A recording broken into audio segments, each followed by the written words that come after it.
Cami is clearly trying to run M-Tex the way Monty once did in Landman Season 2, but the more she tries to mirror him, the more obvious it becomes that it isn't working. Not because Cami lacks intelligence or ambition, but because Monty's authority wasn't something you could copy. It was something that came from years of dominance, institutional control, and an unspoken understanding that he was the system. Cami is attempting to step into that role without the foundation that made Monty untouchable, and Season 2 keeps showing how fragile that makes her position. Monty didn't need to explain himself. He didn't need to justify decisions. His power came from inevitability. When Monty spoke, everyone understood that the conversation was already over. They were just hearing the outcome. Cami, on the other hand, has to convince. She has to argue. She has to negotiate. And the more she pushes, the more resistance she creates. That difference alone makes her leadership fundamentally different from Monty's, no matter how much she tries to emulate his style. One of the biggest mistakes Cami makes is assuming Monty's success came from decisiveness alone.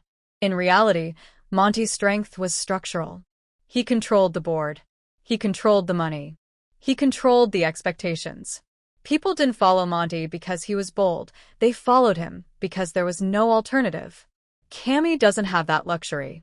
Her authority is conditional, constantly questioned, and quietly undermined, especially with Gallino looming in the background.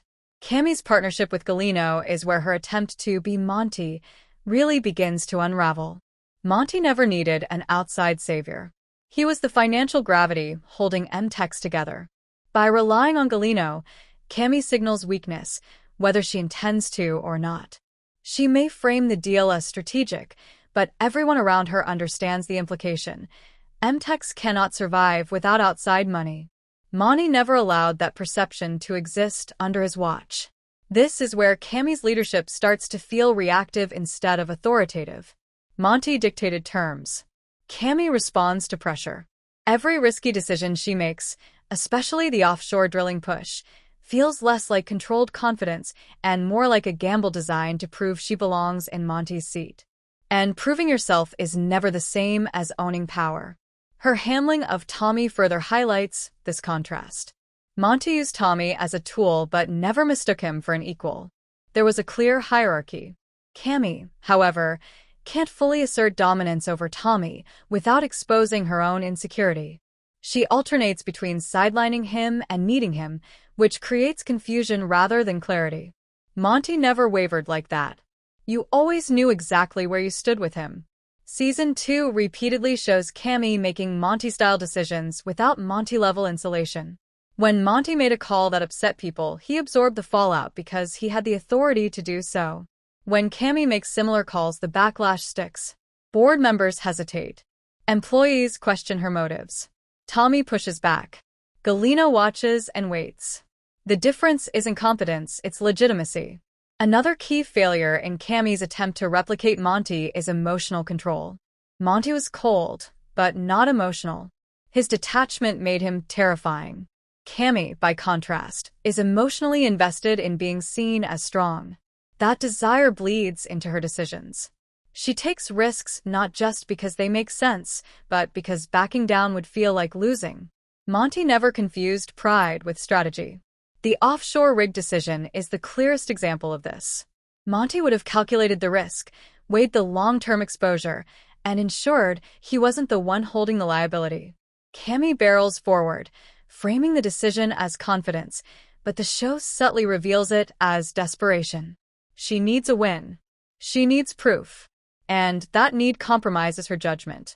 What makes this especially tragic is that Cami doesn't need to be Monty to be effective.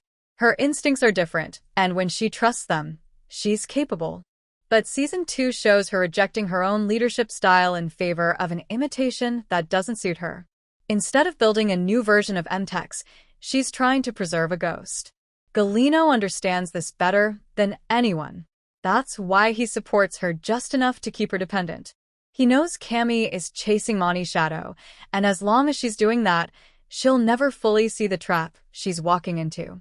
Monty would have spotted Gallino's leverage immediately. Cami believes she's controlling the relationship, but the power imbalance says otherwise. The irony is that Cami thinks she's being bold, when in reality she's becoming predictable. Monty was unpredictable because he didn't need approval. Cami's decisions are driven by the need to maintain authority she doesn't fully possess. That makes her easier to manipulate, easier to corner, and easier to replace. Season 2 subtly frames Cami's struggle as a warning about leadership succession. You can't inherit fear. You can't replicate presence.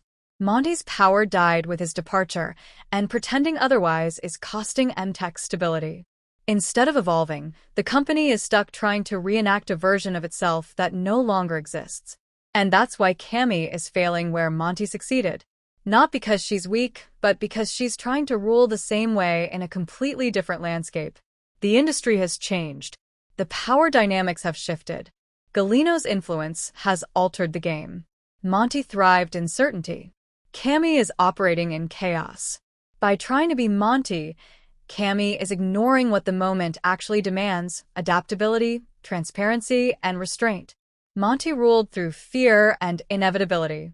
Cami doesn't inspire fear, and she can't manufacture inevitability. The harder she tries, the more unstable her leadership becomes. Ultimately, Landman Season 2 isn't showing Cami as incapable. It's showing her at war with the wrong version of herself. M-Tex doesn't need another Monty. That era is over. But until Cami accepts that truth, she'll keep making Monty-sized decisions without Monty-sized protection. And that's not just bad leadership, it's a setup for collapse.